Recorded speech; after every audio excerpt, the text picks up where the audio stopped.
Well, wasn't that a nice little Sunday surprise?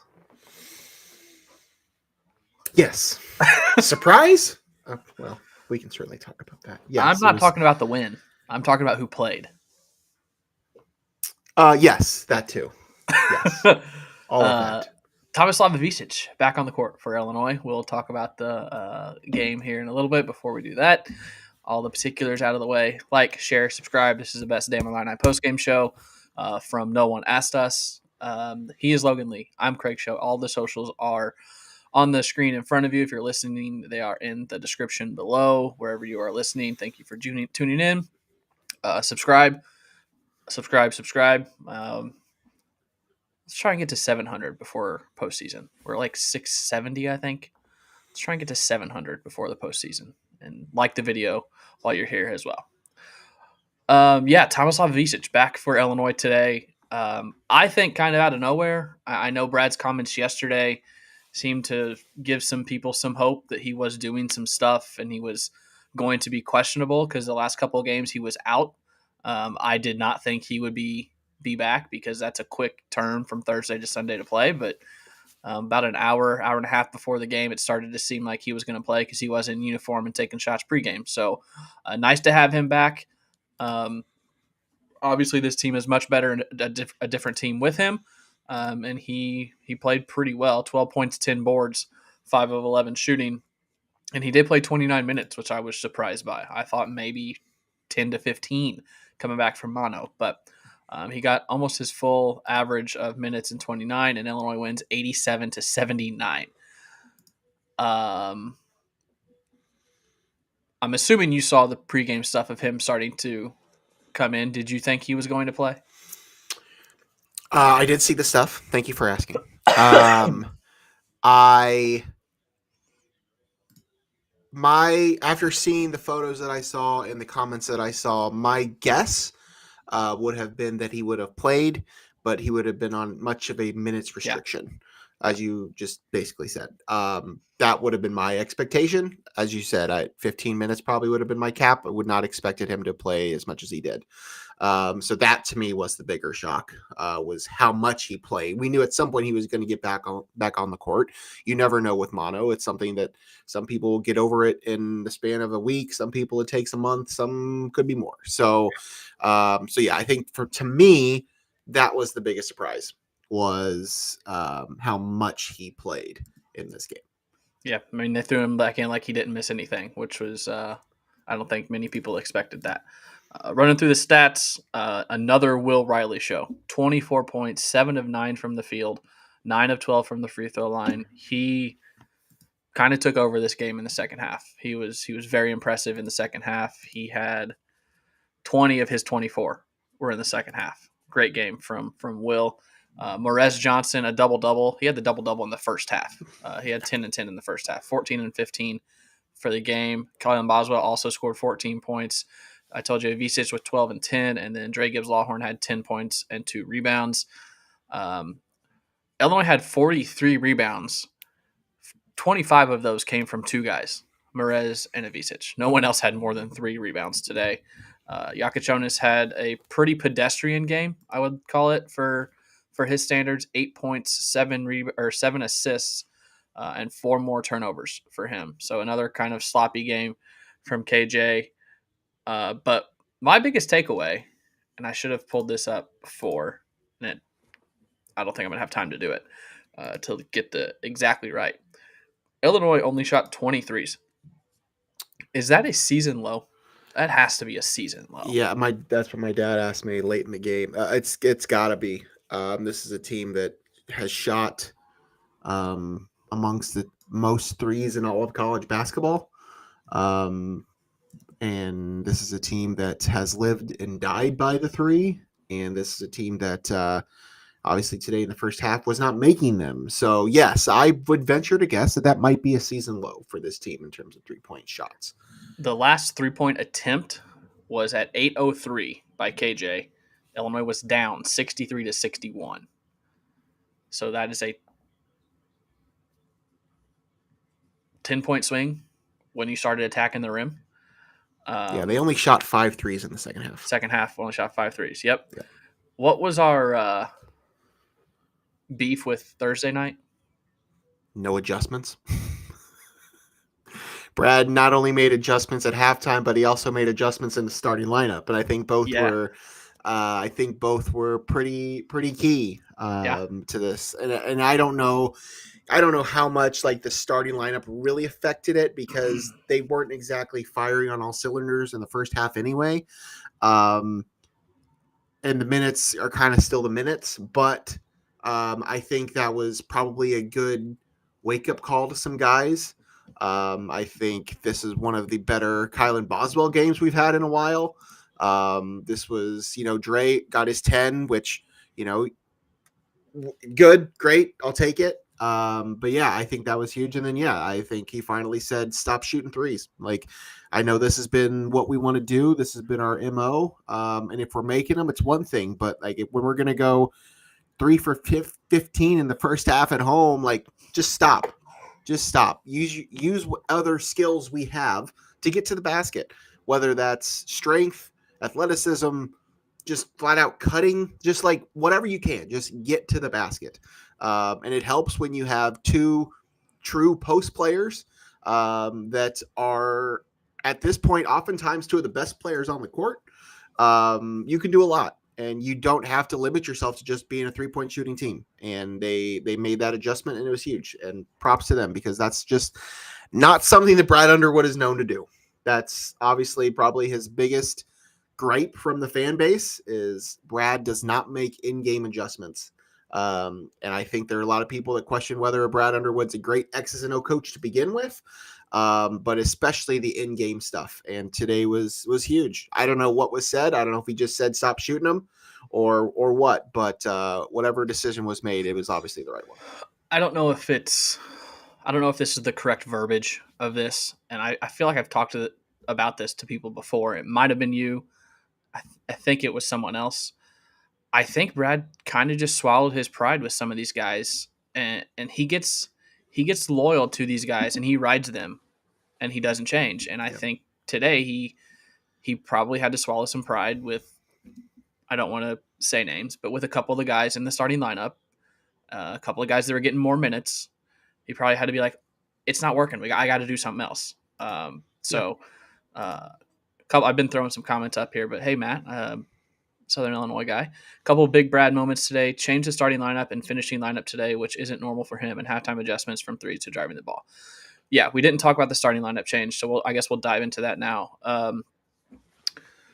Dra Gibbs-Lawhorn in. What was the other one? Morez. Both Tommy and Morez. Tommy and Morez. So it was Dre, Trey White, Jonas, Tomislav, and Morez. So Boswell and Humrickhouse are kind of the normal starters that were bumped to the bench. I am somewhat surprised that he did Morez and Tommy in the starting lineup. That was the one that surprised me more. Yeah. I would not have guessed Boswell would not be a starter this year, but I don't think you can throw. And I know it was out there. This lineup was out there at one point, and I don't love it. But if they're all three clicking, I don't know how you can't play them. DGL, Boswell, and KJ on the court at the same time could cause some issues. Yeah. So I didn't think that would be the starting lineup. We did see it today. I don't know how effective it was because it wasn't for very long. Well, so I didn't think he'd go that route, and he didn't. But it was good to see him switch because he has said since he got to Illinois that starting lineups don't matter to him. It's the minute total, which is kind of true. But to an extent, you got to get off to a good start, or else you're behind the 8 ball the rest of the game. Yeah, and I part of it, whether or not it works is one thing. I think it can work more because we have seen that they can all three play really good defense. So I think that gives you an added bonus. Yeah. But I think the thing that's more concerning, and it's the same thing when you're talking about playing Tommy and Morez at the same time, is that just like those are your only 2 post players, those are your only 3 true guards. So if anybody gets into foul trouble, like you really limit yourself when you have them all out there at the same time.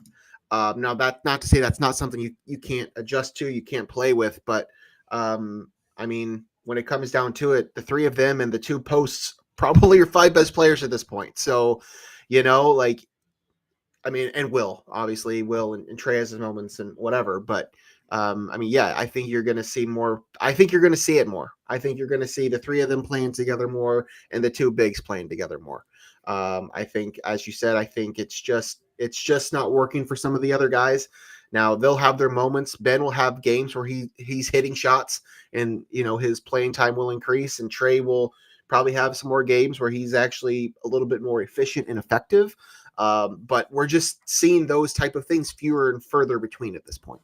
So I think you have to ride with what's working, and what's working is those three guards, your two posts, and as we've seen the last couple of games, Will Riley. So whatever combination it is. I guess to piggyback off that, we'll go with Riley next. He just went off in the second half. 6 of 7 from the field. He was getting to the line, 7 of 9 from the line, 2 rebounds. He played 17 minutes in the second half, 13 minutes in the first half. So he's playing more. He had 4 points in the first half on 1 of 2 shooting. That's how many did he have on Thursday? Because he was the leading scorer Thursday as well, right? How many points? Talking about Will, it was like 16, I think, right? Yeah. So back-to-back good games from him.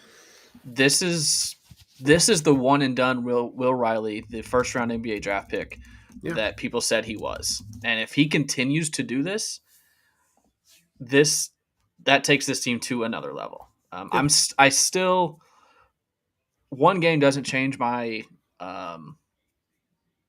mood towards this team after Thursday. I still think this team's going to battle to get to the second round as it is right now, or not second round, second weekend as it is right now. But if you can put a couple of these together and Riley can continue to build confidence and make shots, he just looks a lot more comfortable. And I hope that sticks with him, that he is capable here. Still somewhat of a liability defensively, I think. But if this Will Riley continues to show up, there's no reason this team can't be a top 5 Big Ten team and a second weekend team. Sure. But we've also seen another team show up the last 3 games. So, I think that's why today doesn't really change my. Yeah, it doesn't change anything. I mean, I think the fact that everybody was there, everybody's healthy. Tommy played way more than anybody probably expected him to play, even if he was going to play. Yeah, I mean, when this team is healthy and all there and not in foul trouble, like, yeah, they truly are. But that's just not what's been the case the last month.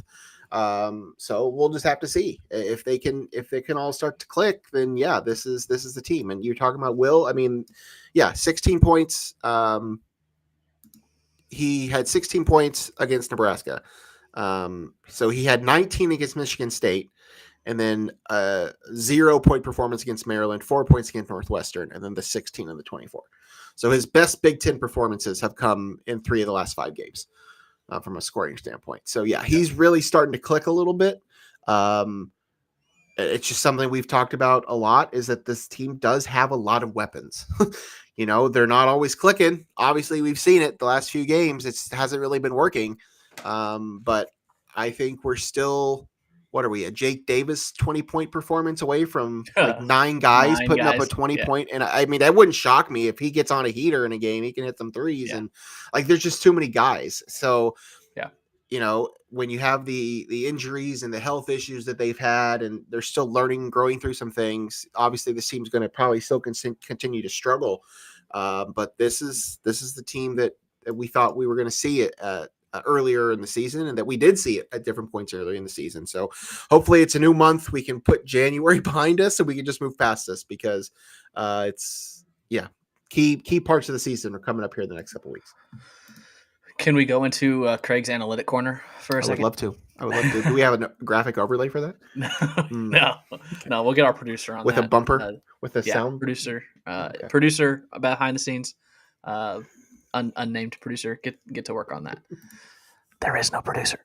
We'll gladly take one, though. We can't pay you, but if somebody wants to produce our show, give us a holler.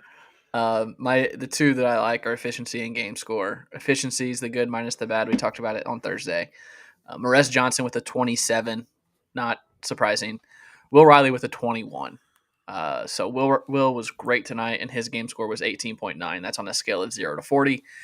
On the other end of the spectrum, and this is really what I wanted to call out. Actually, no, let's throw this in there. Plus minus as well. Will Riley plus 25 and plus minus. Kylan Boswell plus 15 and plus minus. Oh, DGL, I forgot. I missed him up there. Plus 16.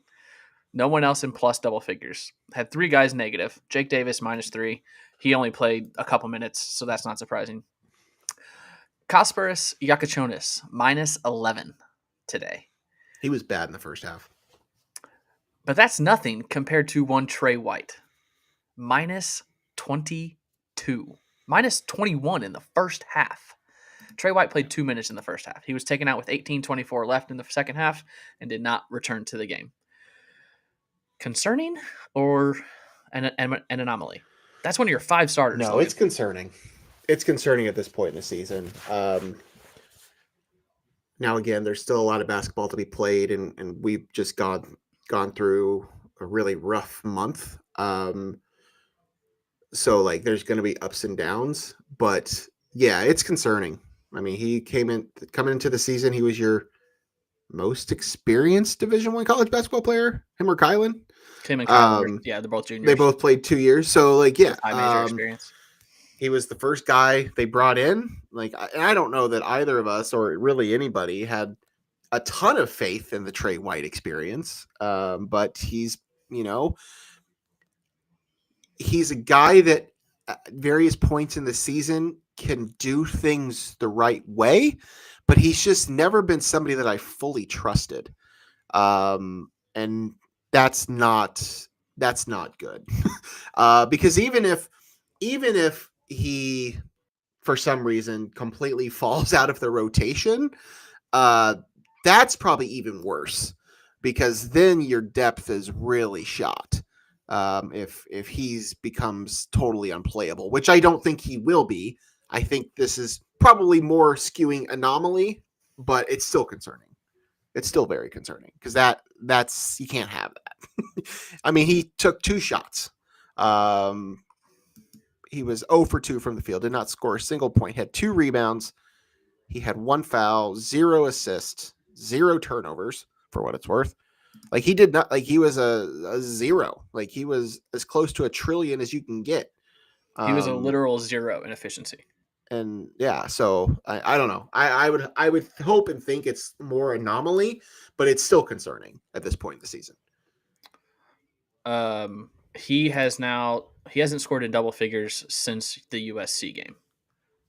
He had that run of 7 out of 8 games where he scored double figures, and in the one he didn't. He only played 16 minutes, scored 9 points because it was Chicago State.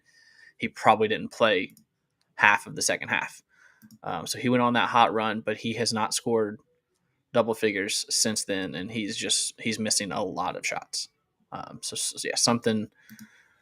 I don't know if there's another starting lineup change with him. I don't know if you run more through him. I don't necessarily think you need to. If you got Will Riley, I would not be surprised if Will Riley throws Trey White out of the rotation here pretty soon.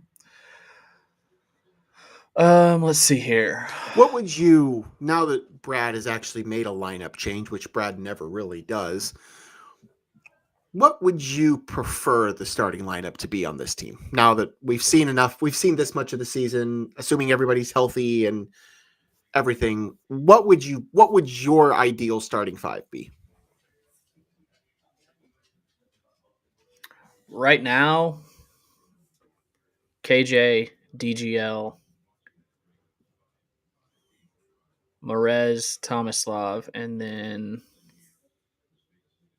you either go 3 small. Well, they're not either small. go small with Boswell or throw Will Riley in with some length. Yeah, probably Riley and bring Boswell off the bench. Yeah, but I also could see.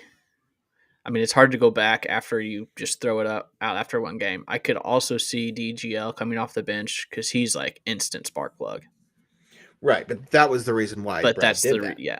Because so the starting, he didn't like what the starting group was giving him. Yeah, offensively. Yeah. So, all right, Michael, always with our Coach Underwood radio analysis.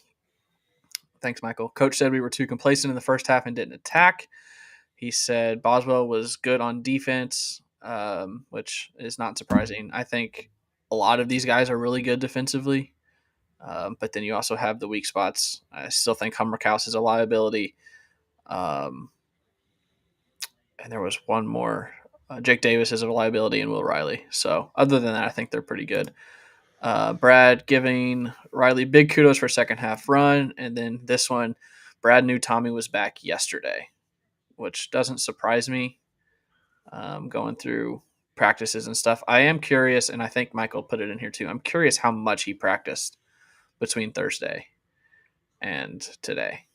I don't know that. I mean, post game, someone might ask, but a couple more from Brad. He admitted he pulled KJ because he was off. That's what I'm talking about, like swallowing his pride, because I don't think he normally would do that. I think he likes to let players play through it.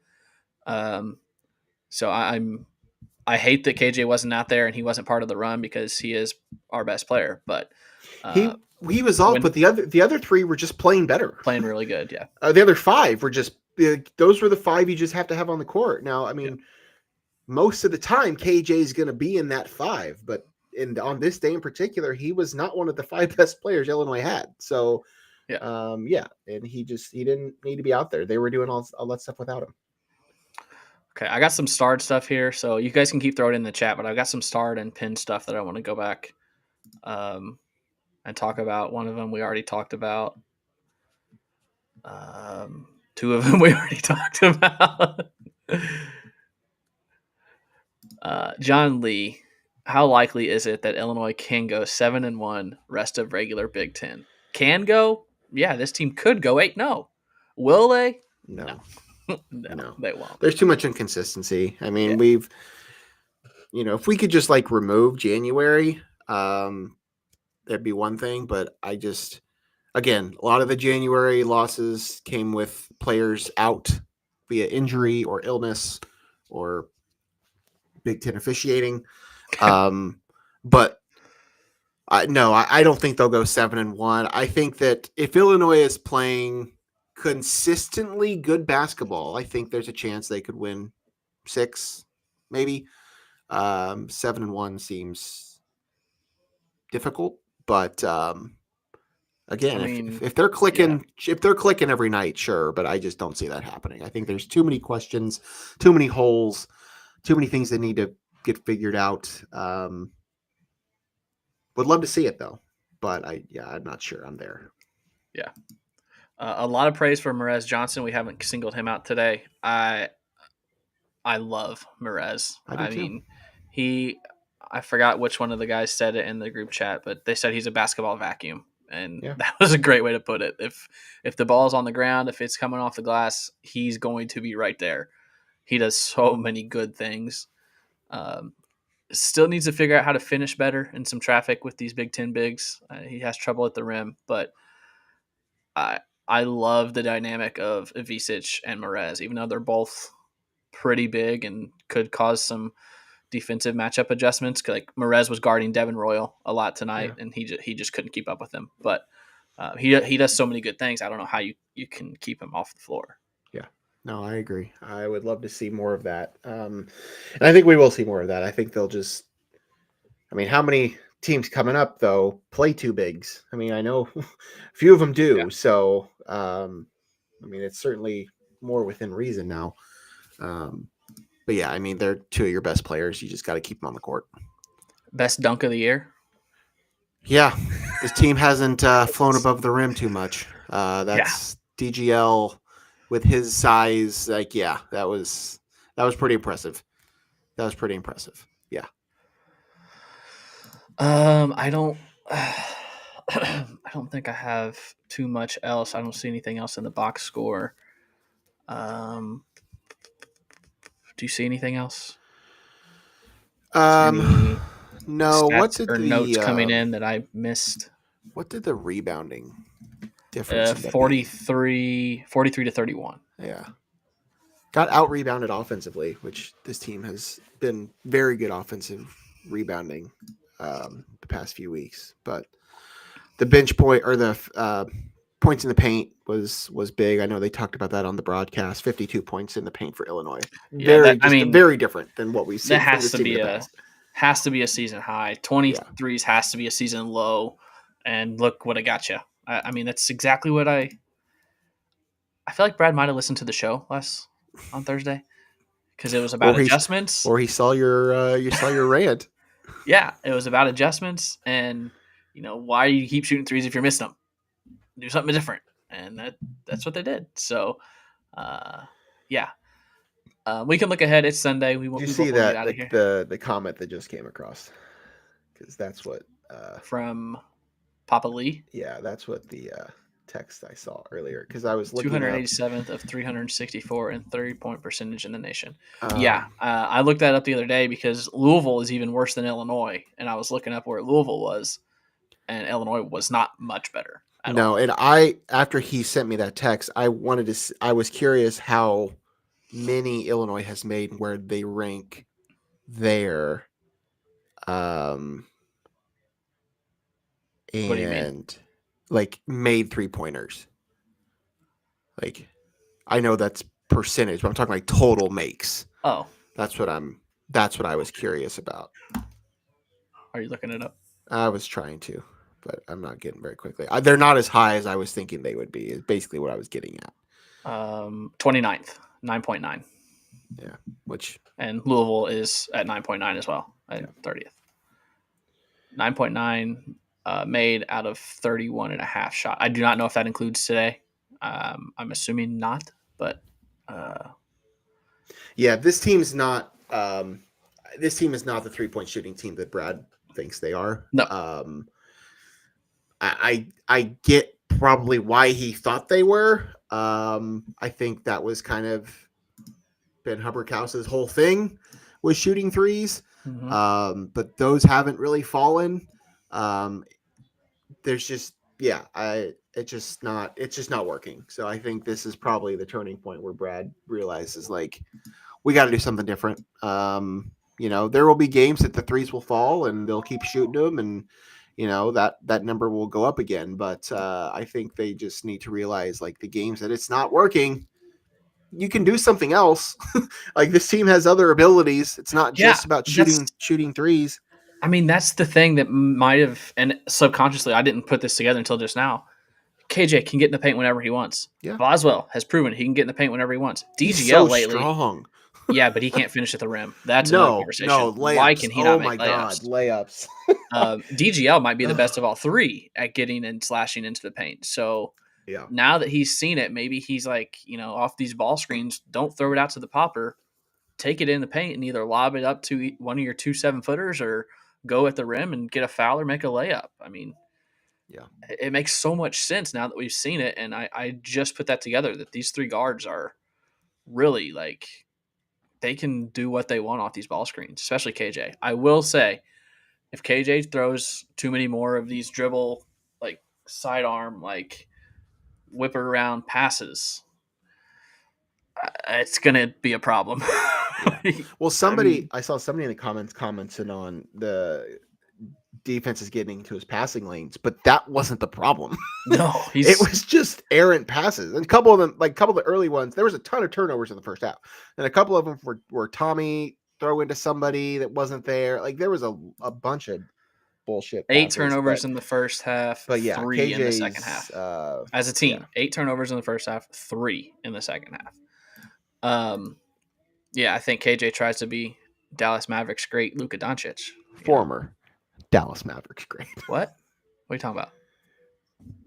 Former Dallas Mavericks great Luka. Did he retire? Really? I'm kidding. Jeez. Honest to God, I don't know. Like, Shams. You didn't respond to my text from 3 hours ago either, so I thought maybe you just put your phone down for the day, like a respectable human being.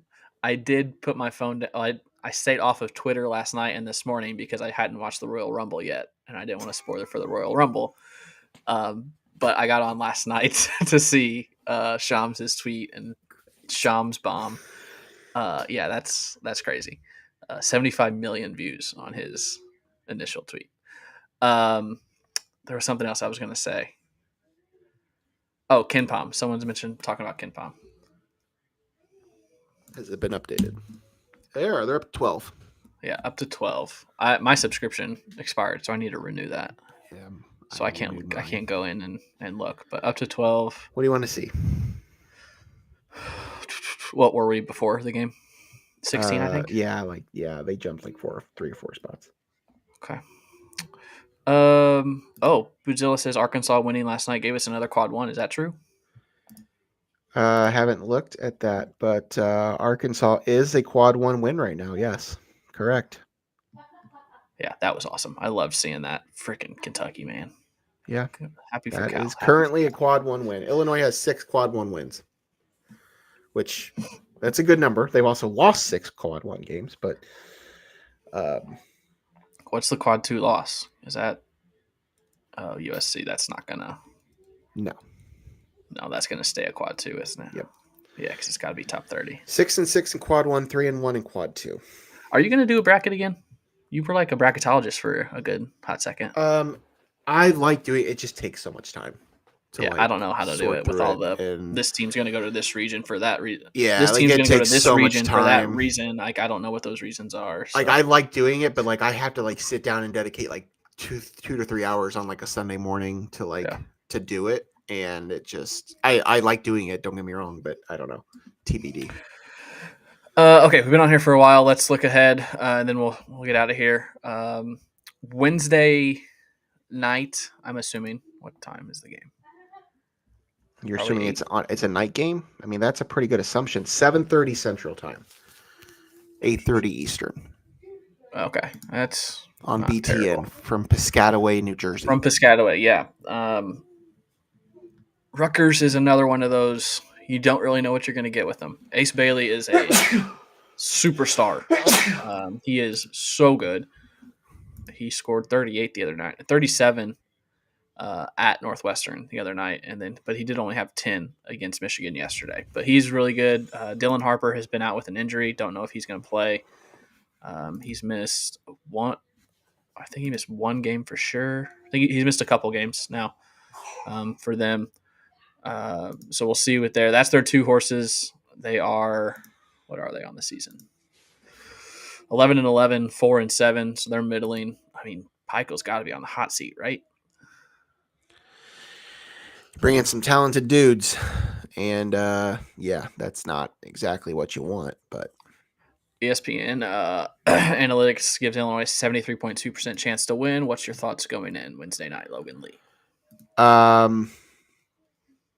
If Illinois is the better team, they'll win, but haven't seen that enough the last few weeks. I mean, it's never an easy place to play, but I think Illinois will do enough to win that game. But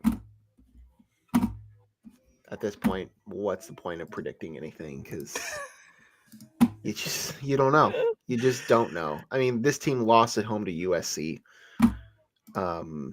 So like I am of the belief, I'm going to be optimistic that we are moving past January and the nonsense that was that entire month, and we're going to move ahead. And I'm going to stay optimistic and say that Illinois will win at least their next 2 road games this upcoming week. That's what I was going to say. It's not just Rutgers. The next game is at Minnesota. They are 2 of the worst teams in the Big Ten. Are they at the bottom of the standings? I don't have the standings pulled up. You're asking a lot right now. I mean, I can do it. I'm kind of just talking to myself. It's something that our producer would be helpful with. No. Rutgers is 18th. That's the wrong sport. Rutgers is 13th. Minnesota is 17th. So they're down there. 4-7 and 3-8. But Minnesota has beat, I believe, 3 ranked teams at home this year. So they are capable of pulling off upsets. 2 ranked teams at home. They are capable of pulling off upsets in the Big Ten. Then after that, you got a couple back at home, and then you end the season with some more road game or home games. So the gauntlet starts February 11th. Yeah. Yep. These next 2, you need to get these next 2, get to 9 Big Ten wins, and then you got to figure you'll steal 2 or 3 the rest of the way. Really looking forward to that February 22nd date at MSG with Duke. That's going to be a doozy. A couple more things. Michael, he's doing great. I think we're getting some teeth, so that's not been great. But other than that, he's doing good. And then the last thing was also from Michael. Need to mention women's tough win on the road. Yes, Illinois women go on the road, beat a ranked Maryland team. The first time in program history, Illinois women's basketball has beaten Maryland. I believe. Where did it go? I believe they're like 17-6 now. Does that sound right? 17-5, 17-5, 7-4 in the Big Ten. Same exact records as Maryland. So Shauna Green is doing a really good job because she is also dealing with injuries, 2 season-ending injuries to key contributors for them, making another push for another NCAA tournament for Illinois. So, yes, shout out to the Illini women's basketball team. Do you have anything else, Logan? No. Nope. I think we've covered it all. All right. Illinois at Rutgers, 8:30 Eastern on Wednesday. We don't really plan in advance, but I will be free, so I'm assuming we'll try and hop on here because it might be one of the last ones we do together. I guess there are a couple more, aren't there? Sorry. Yeah, there's still a couple more, but we'll try and hop on here because we are going to probably take a break for a while, so we'll try and do as many as we can. Illinois wins 87-79 over Ohio State. Wednesday night, Rutgers at Piscataway. For Logan, I'm Craig. Like, follow, subscribe, all that good stuff.